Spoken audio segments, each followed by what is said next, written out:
Hey guys, MD Prepper. Last wrap-up video for this little portable survival kit, packable kit that I've got. I'm going to do a review of all the options you have here. One thing I mentioned in my last video, just didn't have here for you. If you're going to carry something other than this big old 2-ounce bottle, which is fine because I like the little squeezy top for forcing isopropyl or something like that through a wound. This is going to be too much for your aloe vera, something like that. But if you want to carry aloe or isopropyl in a smaller container, buy a little bottle of mouthwash. This was Crest. This is going to be fine. You could fill this with aloe or isopropyl. It's not a lot, but heck, that's still a fair amount. Did not show that in the last video. This thing's old. I don't know when I got this thing. I don't know how much it cost, but was it 50 cents or something? I don't know. If you want something smaller than this, or smaller than your little Purell bottle, this is going to be fine. It's okay. Kind of a makeshift, but anyway. Moving along, let's talk about the stuff I talked about, and I believe it was the first video.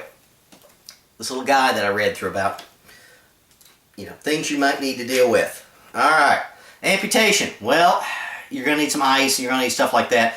Amputation, well, sorry guys, you're going to need some serious help for that. Ice is going to be the best thing in the world, along with a way to wrap up the amputated finger or toe or what have you.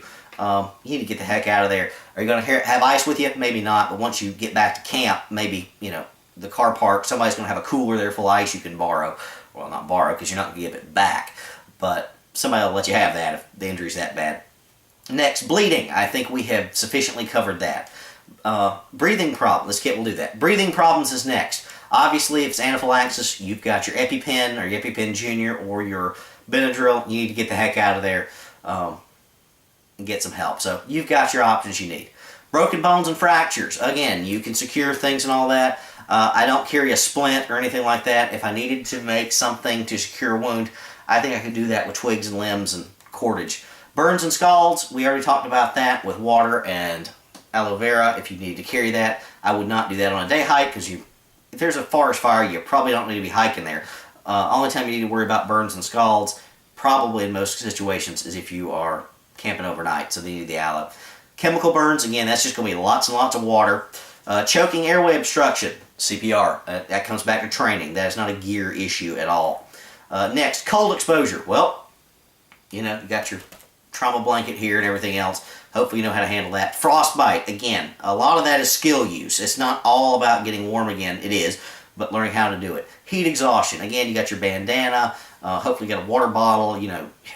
Find some water. You handle that. That's, again, a skill issue. Heat stroke, again, another skill issue. You just need to know what you're doing. Penetrating objects, sticks and stuff like that. You got your tweezers and pickups, all that. So that's going to be handled for small stuff. Big stuff, you need to leave in place till somebody can actually handle that, doctor-wise. Poisoning, again, don't get poisoned. Don't go eating berries and junk that you shouldn't be eating. Do I recommend carrying activated charcoal with you? No, you shouldn't be eating that. Shock, again, you've got your trauma pack, you've got your casualty blanket, and hopefully another Mylar blanket, and again, shock is another skill set issue. Next, splinters. Well, we talked about that already. We got pickups and stuff. Sprains.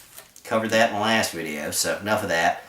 Stings. Again, we've got our pickups and our little Swiss Army knife, or in our little pack with little tweezer pickups, and we've got our Benadryl and hopefully EpiPen. Sunburn. That's one that I did not cover in this. You can still use the aloe for that. Of course, sunburn's a prevention thing, okay? Just don't get it. Carry some sunscreen, all that. I would not carry this in this pack because sunscreen needs to be something that you're using and applying as you need it. I always carry sunscreen and bug spray as prevention. The best way to avoid anaphylaxis from bee sting or whatever type of sting is don't get stung. Keep little critters away. Sunburn's the same thing. Prevention's the best way, so make sure you know what you're doing. Unconsciousness, again, that's a skill set. And wound care and infection prevention, I think we got that. Again, that comes down to the bug spray and wearing long pants and long sleeve shirts and all that, so if you do fall, you scrape up your shirt and hopefully don't tear up your skin. That's it. That's everything to cover in this. I think with the proper CPR and basic training, true first aid, not these garbage kits here that promise to be all-purpose, you should be able, with the proper skill set, to do just about anything you need with this kit we got right here. If you can't, again, this isn't for everybody. This isn't for everything. You need to get the heck out of there. You need to get to medical care when you need it. You need to recognize when that is the case. So, anyway, you may actually want to throw this little packet here that I spent $9 on, this little info guide, into your kit. I might actually, if I happen to be the one who goes unconscious and I'm out there with somebody else, maybe I do want them to pull out my medical kit and be able to read up on that. If I'm the one providing the care, honestly, I'm going to be able to handle it myself. I don't need to reference this. I can do the basics. Hopefully most of you can too. I hope you found these videos informative. This was my first line of medical style prepping reviews and all of that. Again, basically it's a gear review. I have not talked about skill sets and all that because, you know, the skills of doing the Heimlich is something you need to learn. The skills of doing CPR is something you need to learn. I'm not going to teach that online. Wouldn't dream of it. But hopefully I'm going to be expanding my line of medical reviews and stuff like that. You know, you guys just let me know what topics you want me to cover and I'll see what I can do. I can cover most stuff fairly well. Anyway, hope you guys found this interesting and informative. If not, you know, give me some tips and tricks and ideas. Tell me what else you want to see. Again, hope you liked it. Indie Prepper, out.